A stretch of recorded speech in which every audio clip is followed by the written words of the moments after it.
Chapter 36. Now it came to pass in the 14th year of King Hezekiah that Sennacherib, king of Assyria, came up against all the defenced cities of Judah, and took them. And the king of Assyria sent Rabshakeh from Lachish to Jerusalem unto King Hezekiah with a great army. And he stood by the conduit of the upper pool in the highway of the fuller's field. Then came forth unto him Eliakim, Hilkiah's son, which was over the house, and Shebna the scribe, and Joah, Asaph's son, the recorder.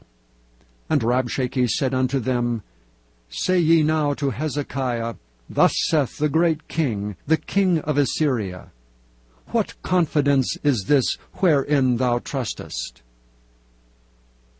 I say, sayest thou, but they are but vain words. I have counsel and strength for war. Now on whom dost thou trust, that thou rebellest against me?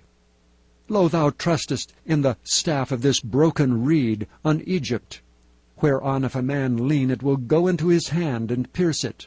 So is Pharaoh king of Egypt to all that trust in him. But if thou say to me, We trust in the Lord our God, is it not he whose high places and whose altars Hezekiah hath taken away, and said to Judah and to Jerusalem, Ye shall worship before this altar?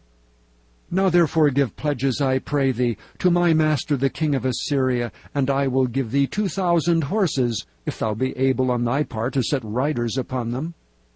How then wilt thou turn away the face of one captain of the least of my master's servants, and put thy trust on Egypt for chariots and for horsemen?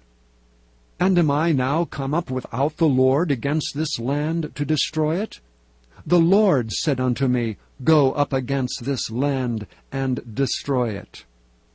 Then said Eliakim, and Shebna, and Joah, unto Rabshakeh, Speak, I pray thee, unto thy servants in the Syrian language, for we understand it, and speak not to us in the Jews' language, in the ears of the people that are on the wall.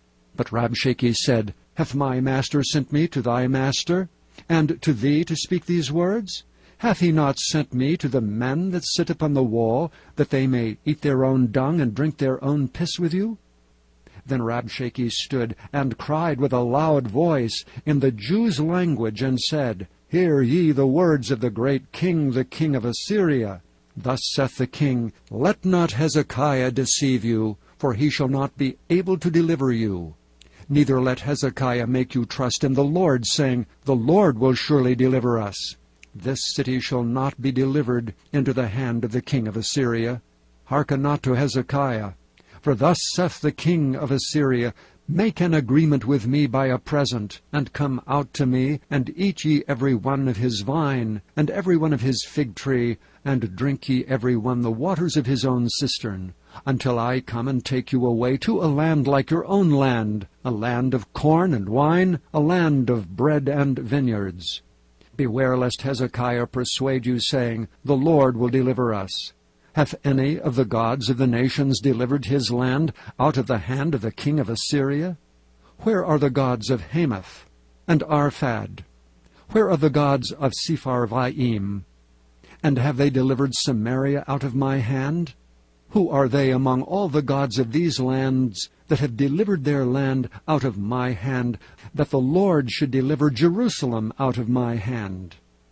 But they held their peace, and answered him not a word. For the king's commandment was, saying, Answer him not. Then came Eliakim the son of Hilkiah, that was over the household, and Shebna the scribe, and Joah the son of Asaph the recorder, to Hezekiah, with their clothes rent, and told him the words of Rabshakeh.